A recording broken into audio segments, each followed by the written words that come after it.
You're lucky you didn't fall asleep driving the wrong side on the freeway and killing 15 people, man. All right, folks. Today we have two cases that show the complete spectrum of what this judge deals with on a daily basis. First up, a mother of two caught driving on the wrong side of the road, swerving, hitting curbs after taking sleeping pills. Multiple people called 911 to report her. The judge is about to drop some brutal truth about how this DWI could cost her everything in her divorce and custody battle. Then we shift to a case that hits completely different. A young man from Louisiana who can't read or write, isn't taking his medication, and whose mother is desperately trying to keep him out of trouble. What follows is one of the most compassionate exchanges we've seen from this bench. Two very different cases, two very powerful lessons. Let's dive in. Chelsea Gilbert. Miss Gilbert, you're charged with driving while intoxicated. You're facing up to 6 months in jail and or a $2,000 fine. You're going to do probable cause. You have the right to remain silent. Anything you say can or will be used against you. You have the right to have an attorney present. If you cannot afford one, one will be appointed to you. Okay. On August 25th, 2024, multiple reportees called in to report defendant driving on the wrong side of the road and swerving on the roadway, striking the curb with the vehicle. The deputy observed the defendant's vehicle stopped at a red light. When the light turned green, defendant stayed stationary at the green light for approximately 8 seconds before proceeding. The deputy followed the defendant into a dead-end street where he observed the driver strike the curb 3 times. Deputy observed 2 vehicles following defendant, and people in those vehicles were pointing at the defendant's vehicle. The deputy observed slurred speech. Defendant appeared to be disoriented, swaying, staggering, and stumbling on her feet and struggled to keep her balance. Used her car to support herself. Defendant admitted to consuming 5 shots of alcohol on August 24th and also admitted to consuming sleeping pills. The officers conducted the standard field sobriety test. They observed 3 out of 6 of the signs for the horizontal gaze test. 8 out of 8 of the signs for the walk and turn, and 4 out of 4 for one leg stand. The defendant consented to a breath sample, and the BACs were both 0.0 on both tests. Okay, let's break this down because this is terrifying. Multiple citizens called 911 to report this woman driving on the wrong side of the road.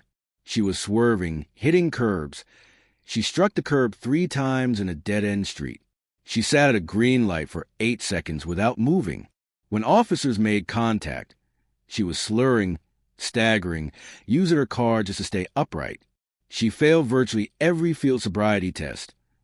8 out of 8 on the walk and turn. 4 out of 4 on the one-leg stand. But here's where it gets interesting. Her breathalyzer came back at 0.0. So what was impairing her?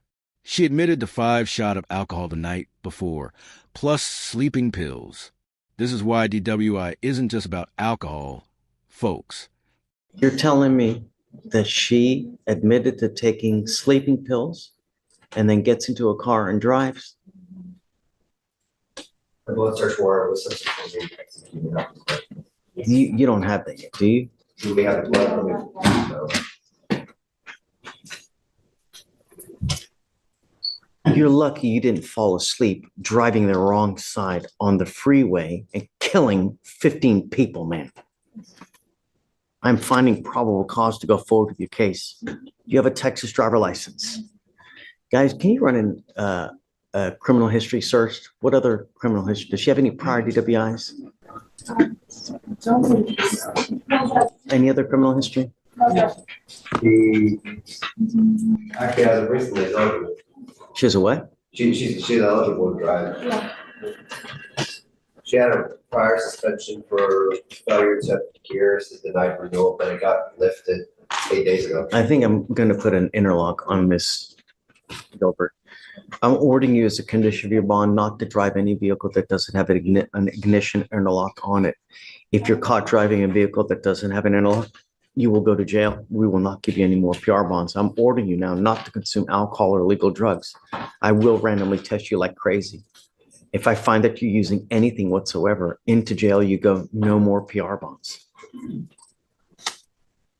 What do you do for a living, Miss Gilbert? A stay-at-home mom. How many kids do you have? You have 2 kids. How old are your kids?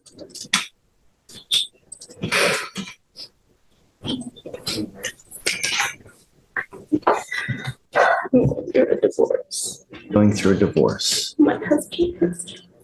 I'm sorry? I can't hear you. I said my husband and me. So I'm divorcing. And just like that, this case takes a completely different turn. Miss Gilbert is a stay-at-home mom with 2 young kids, a 2-year-old and a 4-year-old. She's going through a divorce, and she just revealed that her husband hits her. This is clearly someone who's dealing with trauma and PTSD, turning to substances to cope. But here's the brutal reality the judge is about to lay out.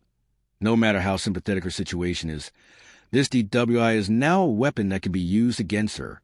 In family court, her husband's lawyers will use this arrest to argue she's unfit, that she has a substance abuse problem, that the kids aren't safe with her.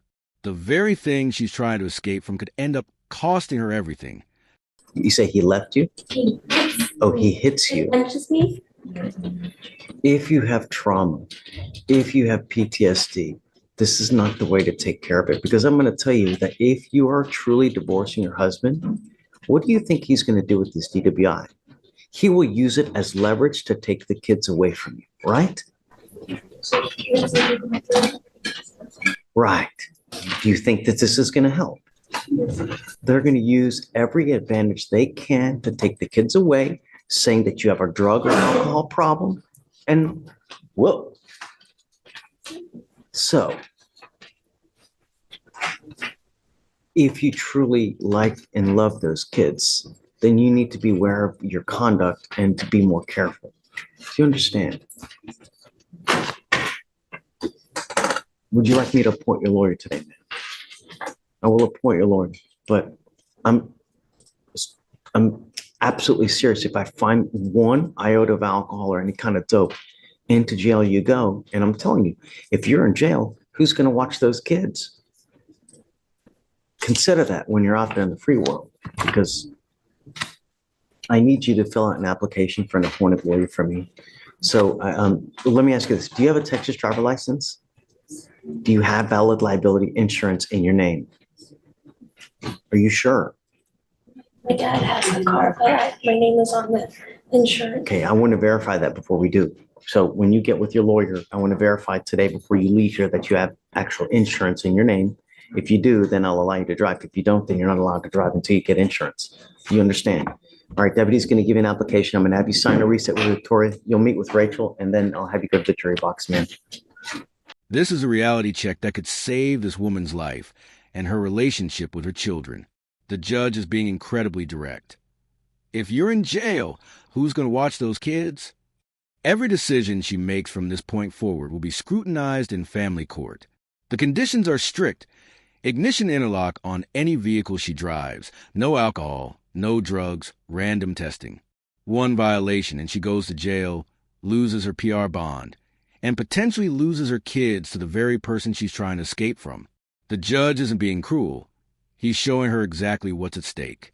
Sometimes the best thing a court can do is paint a crystal clear picture of the consequences. Do you think she truly heard the message? Good morning, Mr. Powell.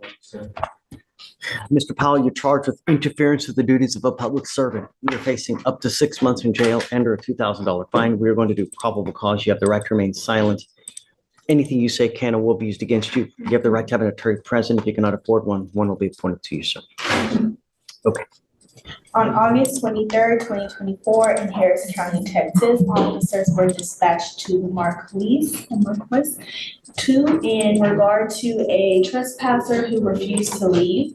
The officer made contact with the defendant, who was ID'd as the individual who refused to leave. The defendant told officers that he wanted to hurt others and started to become increasingly. The officer tried to detain the defendant, but he became irate and non-compliant. The defendant then stiffened his left arm when he was in front of his body to deter officers from gaining control of it and attempted to walk away while being restrained. Officer number 2 then produced his taser, arming it and arching it before the defendant began to comply with commands without taser deployment. Defendant was detained in double locked handcuff restraints and placed in the control vehicle without further. So he pulled away. Is that what you said the initial one was? Mr. Powell, I'm going to find that there's probable cause to go forward with your case. What are you doing with yourself these days? Right now I'm trying to find a job. I've been out here trying to take classes and stuff. What do you mean? I've been out here from somewhere else? No, I'm from Louisiana. I'm from Shreveport. Okay. Who's here for you in Houston? My mom. She's back there. Okay. Where's mom? I don't see him. Mom. Thank you so much for coming. And now we shift to a completely different kind of case. Mr. Powell is charged with interference with a public servant after refusing to leave an apartment complex, telling officers he wanted to hurt others, and resisting when they tried to detain him. But watch how the judge's entire approach changes when he learns more about this young man. He's from Louisiana. His mother is here supporting him, and the judge immediately thanks her for coming. The judge is already piecing together that this isn't a typical criminal case. There are underlying issues at play. Notice how he asks, "Are you taking your medication?" before the mom even says anything. This judge has seen enough cases to recognize when mental health and life circumstances are the real factors. You heard what the case is?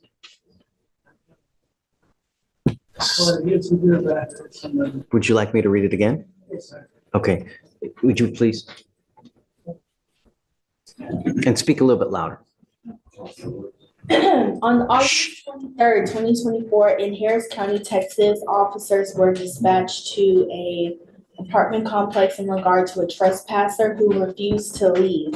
Officers made contact with the defendant, who was identified as the individual that refused to leave.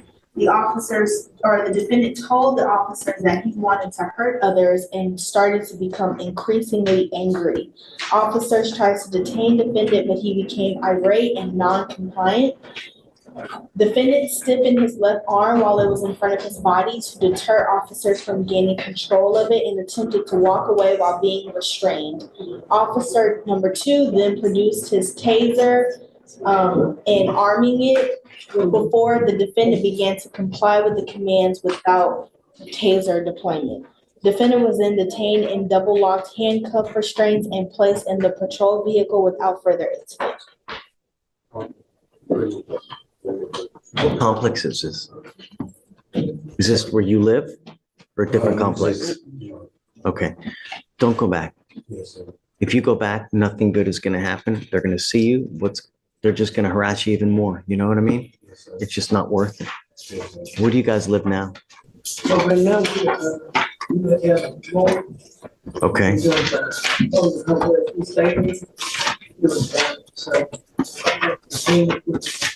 Okay. Mr. Powell, I'm going to give you a lawyer today. Just all I'm asking you to do is just don't get in trouble.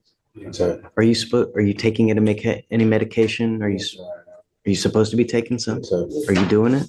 Yes, sir. Mama says no. You're not listening to mom.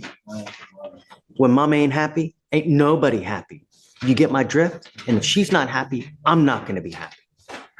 I will help you in any way that you can. If he starts acting like a fool, you just got to tell me, and we have proper places for you, Mr. Powell. All I'm asking you to do is stay out of trouble and take your medicine. Yes, sir. I'm going to give you a lawyer, and I'll give you my phone number. If you have any issues and he's not following the rules, just tell me, and we'll straighten them out for you. I hope you're not smoking any kind of weed or anything like that, too.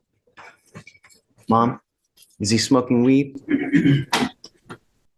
You lie to me again, I'm going to put you in jail. If I test you right now, what's it going to show? Show that I've been smoking. What else? Yes. No more. I will test you 31 days from today. If you stop smoking as of right now, in about 35 days, if I test you, you should test clean, other than what you're supposed to be taking. I promise you, on everything that's holy, you will get tested in around 33 to 35 days. If it shows weed in your system, that tells me that you've continued to smoke, and I'm going to lock you up. It doesn't look like she's making a gajillion dollars to be able to bond you out with a $10,000 bond. So what happens, Mr. Powell? You'll be stuck like Chuck in there until this thing's over with. You'll be stuck like Chuck in there. I love how this judge keeps it real while still showing genuine care. He caught Mr. Powell lying about smoking weed, but instead of immediately punishing him, he gave him a chance. Stop smoking now. Test clean in 35 days and we move forward. But he made the stakes crystal clear. If he fails at tests, his mom can't afford a $10,000 bond, so he'll sit in jail until the case is resolved. The judge even offers to give the MOM his phone number so she can report if her son isn't following the rules. This is accountability with compassion, giving someone the tools and timeline to succeed while being honest about what failure looks like. We're going to do this. It's whether we do it the easy way or whether we do it the hard way. And that depends on you. Do you understand? Okay. So what I'm going to do is I'll set this case around 35 days from today. He's got to come back. We're going to take a test. I'll provide you a lawyer today. You have any issues, just tell me, and then I'll try to help you out in any way I can. Okay. Thank you so much for coming. I'll roll the cost for anything. You won't have to pay for anything. Okay. Just all we want you to do is stay out of trouble. And when you take the medication, good things happen. You also need to get a job. You got too much time on your hands. Can he work? No. He drives just a bit. Okay. Can he work? He doesn't speak up. You don't know how to read or write? Why don't we get him into school? He's warm with he's on the brain, so most of the things that we have to do, we have to do all of these because we don't know how. What if, can we try to put him in a school where he can learn how to read and write? Because only good things can come from that, you know? I could, but I didn't know which way because we moved down here. Let's do this. With the lawyer that I'm going to give you today, we have a managed assigned counsel and we have services that we can try to help you find ways to find particular schools for him to try to better himself. That's what you need to do. When you have too much time on your hands, you become self-destructive, Mr. Powell. That's what happens. And you can't do this for the rest of your life because you're going to either end up in jail, dead. You need to, because she's not going to be here forever. You're going to need to learn to fend for yourself at some point. No better than right now. You're not going to be here forever. Once you're gone, how's he going to take care of himself? Right. You got to learn now, Mr. Powell, before it's too late. We do that now. All right. Okay. I'm not going to send him for a drug test now because I know he's going to be dirty, but we'll send him in around 35 days. If you can reach out to the MAC, we'll figure out who's going to get him and then we'll figure out the services from there. I'm going to have you sign a reset with Victoria and then I'm going to have you take a seat in the jury box while we find you somewhere, Mr. Powell. And then we'll stay in touch to try to work things out to make things better for Mr. Powell, okay? Mom, thank you so much for coming. I appreciate it. And that wraps up two incredibly different cases that showcase the full range of what this courtroom handles every single day. In case one, Miss Gilbert, a stay-at-home mother of two going through a divorce from an abusive husband, was charged with DWI after driving on the wrong side of the road while impaired by sleeping pills. The judge laid out the brutal truth. This arrest could be used against her to take her children away. She now faces strict conditions, including an ignition interlock device and random drug testing. In case two, Mr. Powell's situation revealed something much deeper than a simple interference charge. Here's a young man from Louisiana who can't read or write, isn't taking his medication, and has too much idle time leading to self-destructive behavior. But instead of just punishing him, the judge connected him with services to help him learn to read and write, waived his court costs, and gave his mother direct access to report any issues. The contrast is striking. One case is about consequences in custody. The other is about intervention and rehabilitation. But both show a judge who understands that the people in front of him are more than just their charges. Now we want to hear from you. Which case resonated with you more? Do you think Miss Gilbert will take the judge's warning to heart? Can Mr. Powell turn things around? Drop your thoughts in the comments below. Asterisk, asterisk. If this video showed you a side of the justice system you don't often see, smash that like button, share this video with someone who needs to hear these messages, and subscribe to the channel for more powerful courtroom breakdowns. Hit that notification bell. We got more cases coming that will absolutely blow your mind. Stay safe out there, and we'll catch you in the next one.